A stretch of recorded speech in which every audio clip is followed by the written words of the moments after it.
That should sound very familiar because it is exactly what the facts are. What we've been telling you on the show for months, that Vladimir Putin and his agents, they orchestrated a bribery, kickback, money laundering, racketeering scheme, all in an attempt to get a foothold in America's uranium market. Now, this, of course, was all going on while Hillary Clinton and the Obama administration were signing off on that corrupt Uranium One deal. Yet nobody did anything to stop Putin and his plan.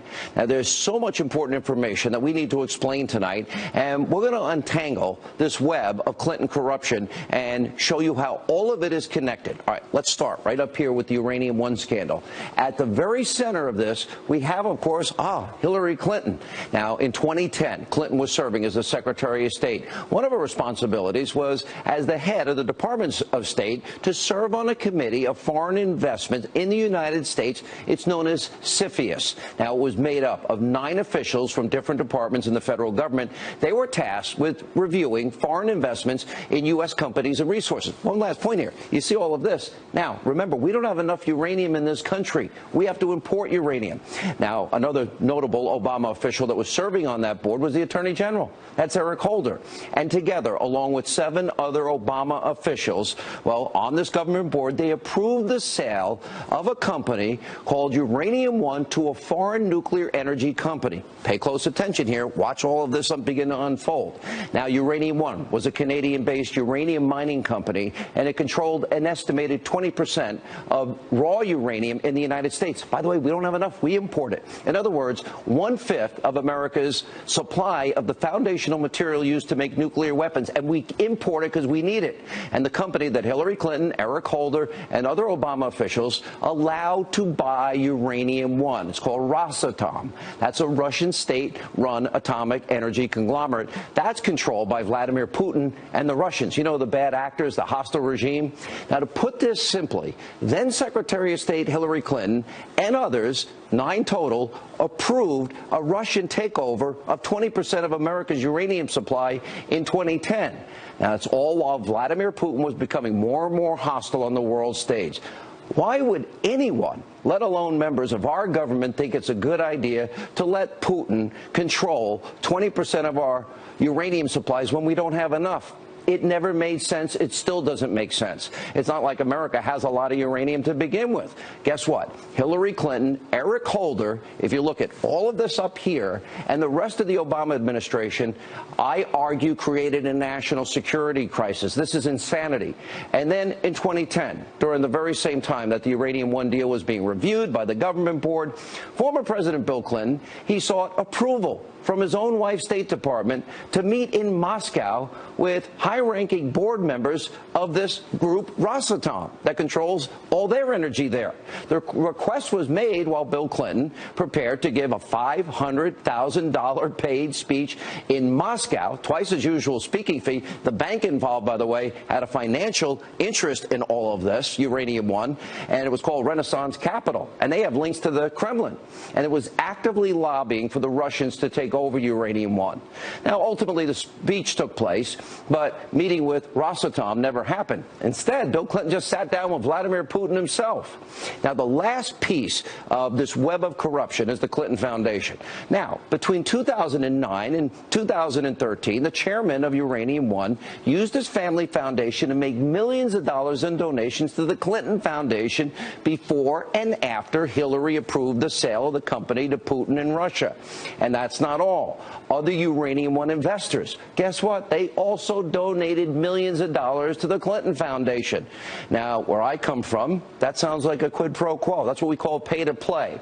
Now, look at all of that. You see that? Okay, that's only part of it. Now let's turn to the second ongoing Clinton scandal.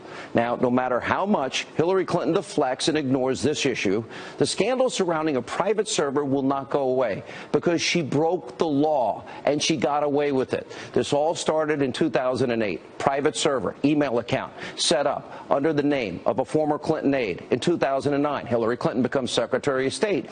She uses that personal email account to conduct official State Department business where she sent and received top secret, special access program, classified information.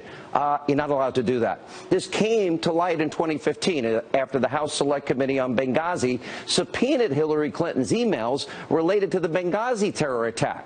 Following the subpoena, an employee of Platte River Networks, that's that small mom and pop shop in a bathroom tech company, well, they were responsible for servicing Hillary Clinton's private server. And let's see, they deleted, what, over 30,000 emails using something that's called BleachBit. It's like acid washing your hard drive. Then, once all of this was revealed, and because of concerns that Hillary may have mishandled top secret government information, the FBI actually opened a criminal investigation to find out what's going on here. You're not allowed to do this. The person in charge of the investigation was then FBI Director James Comey. See how this is all beginning to come together here? Oh, pretty interesting. Now, during the course of the investigation, the Attorney General, Loretta Lynch, asked James Comey, hey, don't call this an investigation. Call it a matter. Oh, take the Clinton talking points, and Comey willfully complied. Then 1 week before James Comey announced the FBI's decision on whether or not to pursue charges against Hillary Clinton, then the Attorney General, Loretta Lynch, who you can see right here, and former President Bill Clinton, you can see right there, they had that meeting on the tarmac for a private meeting lasting 40 minutes. When pressed about it, Lynch said, oh, we were only talking innocent small talk about golf and our grandchildren. And then after a week of this meeting, a week after, Comey announced the FBI would not recommend charges for Hillary Clinton, even though he spent a good 13 and a half minutes explaining how Clinton had top secret, a special access program, classified information stored on that unsecured server that anyone could have hacked. And by the way, we believe 5 foreign intelligence agencies did. And we also since found out that the original draft of Comey's announcement, well, it described Clinton's actions as grossly negligent. Okay, that is the legal standard. But then after 3 drafts, it was changed to extremely careless. They didn't want to cite what the actual law said. And we also know that Comey made his decision not to recommend charges against Clinton before he ever interviewed the key witnesses in the case, including Clinton herself. The fix was clearly in. And that's why all of this here needs to be investigated. Look how important, look how this all begins to tie together. One common thread? Hillary Clinton. Now, a third scandal involves Fusion GPS and the fake news Russian propaganda anti-Trump dossier. Now, of course, at the very center of this scandal, there you go, it's Hillary Clinton again. And during her failed run for the White House, the Clinton campaign paid millions and millions of dollars to a law firm. It was named Perkins Coie for legal fees. Now, the Clinton-controlled DNC also paid millions of dollars to this same very law firm during that same period. A lawyer within the firm then employed a consulting company, you've heard about it, Fusion GPS, which in turn utilized the services of a former foreign spy. There's Christopher Steele. Steele used the current and former Russian government sources to create the now infamous, totally discredited, fake news, Russian lies, propaganda, misinformation dossier. That was all in an attempt. They paid for it, she paid for it, to influence you, the American people, and the election, and lie to you and propagandize to you. Now, prior to the election, this dossier was secretly shopped around, eventually ended up in the hands of Senator John McCain. McCain passes the document to the FBI Director, James Comey, and now there are concerns that this fake dossier was used as evidence in order to justify a Russia collusion investigation into the Trump campaign. In other words, was this dossier actually used in a FISA court to get a warrant to surveil the Trump campaign or an opposition party? This dossier was not made fully available to the public until BuzzFeed ended up publishing it on January 10th of 2017, well after the election. Well, now we turn our focus, see this? Another one, another troubling scandal, and questions that are raised over a former Democratic IT staffer. Now we begin this time with Florida Congresswoman Debbie Wasserman Schultz. Change of pace, one of Hillary Clinton's top allies in the Democratic Party. Now, she employed an IT staffer named Imran Awan. Now, Awan and several of his relatives, all right, they all worked for congressional Democrats as IT staffers for years, and they reportedly earned between $2 and $4 million, all while having access to House servers. And earlier this year, well, news broke of an investigation into Awan and his family. They were double billing. How did they do that? And stealing House equipment. Democratic lawmakers rightly fired Awan and his relatives, and he was denied access to the House servers. But as Fox News has reported, Debbie Wasserman Schultz, she kept him on her payroll. Then in March of this year, Awan's wife and their children flew to Pakistan, where Awan had been sending a lot of money. And finally, Awan was arrested in July at Dulles Airport in Virginia. He was trying to board a flight to Pakistan and was charged with bank fraud, all while some fear that he was responsible for exposing House Democrats' information online. Now, meanwhile, Debbie Wasserman Schultz is defending her decision to keep this guy on the payroll despite the fact that he was under investigation and only fired him after his arrest. And now, in tonight's final, if you will, scandal, we have more shocking evidence when it comes, she's back, to Hillary Clinton as it relates to the fix being in. The Democratic Party is now in disarray following revelations that Hillary Clinton rigged and stole the 2016 primary. Now, this scandal started all the way back in 2015 when Hillary Clinton declared her candidacy for president.